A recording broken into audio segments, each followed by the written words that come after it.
Labdien, man mīļie divkainie lūriķi. Sen bija doma nofilmēt par termoregulatoriem. Beidzot saņēmos to izdarīt. Tātad šodien mums ir viens tāds savdabīgs, interesants termoregulators no poļu ražotāja Plum.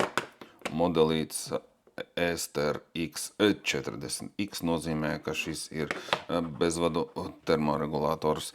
Ne visos Plum kontrolieros ir uztvērēji un var šo termoregulatoru pievienot pa taisno var pievienot silto grīdu kontrolierī, saucamajā X-Floor. Bet visos pārējos gadījumos ir jāizmanto lūk šāds ISM Smart modulītis, kurš savienojās ar 4 dzīslām. Kontrolieri ir četrām dzīslām, tātad tas nav klasiski kā daudziem termoregulatoriem ar radiosignālam uztvērējs spraužās rozetē un stiepjās vats uz katlu. Šajā gadījumā viņš nespraužās rozetē, bet gan barojās, gan vadās ar lūk, pa taisno no kontroliera, teiksim tā. Bet ar ko ir interesants šis termoregulators? Funkcionāls viņam ir diezgan interesants. Apskatīsimies to. Ņemot vērā, ka termoregulators ir salīdzinoši lēts, viņš mums dod diezgan daudz visādu informāciju.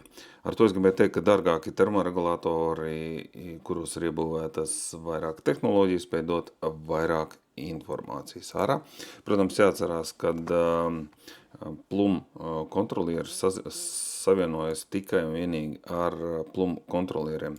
Pieņemsim, ja jums ir Metalfax Sokol katls, jūs nevarat paņemt Plumu vai kāda cita ražotāja šādu pašu termoregulatoru, viņi nevienosies. Kaut vai ražotājs ir viens, patiesais Plums, viņi savā starpā ir nokodēti. Tātad, ja jums ir Sokol katls, tad jums vajag arī termoregulātoru, kuram, ja nemaldos, te augšā arī Metalfax rakstīts, nevis Plums, bet viss būs tieši tās pats, jo ir ražots vienā un te pašā ražotnē, bet savā starpā ir nokodēta, lai nebūtu krustu šķērsu dancis.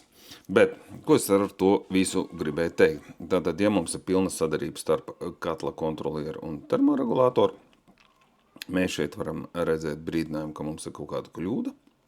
Mēs varam redzēt, mums katls ir ieslēgts, izslēgts. Mēs varam redzēt granulu režīmu, un attiecīgi visas pārējās lietas, tāpat kā daudziem citiem temperatūru režīmi. Mums ir brīvdienu režīms, komforta režīms, ekonomiskais režīms, pretaizsalšana. Tas jau ir kā visiem, bet pats tāds interesantākais, ka jūs varat redzēt, vai jums katls strādā, vai jums katls nestrādā, neejot uz katlu māju. Ņemot vērā, ka viņš maksā salīdzinoši maz.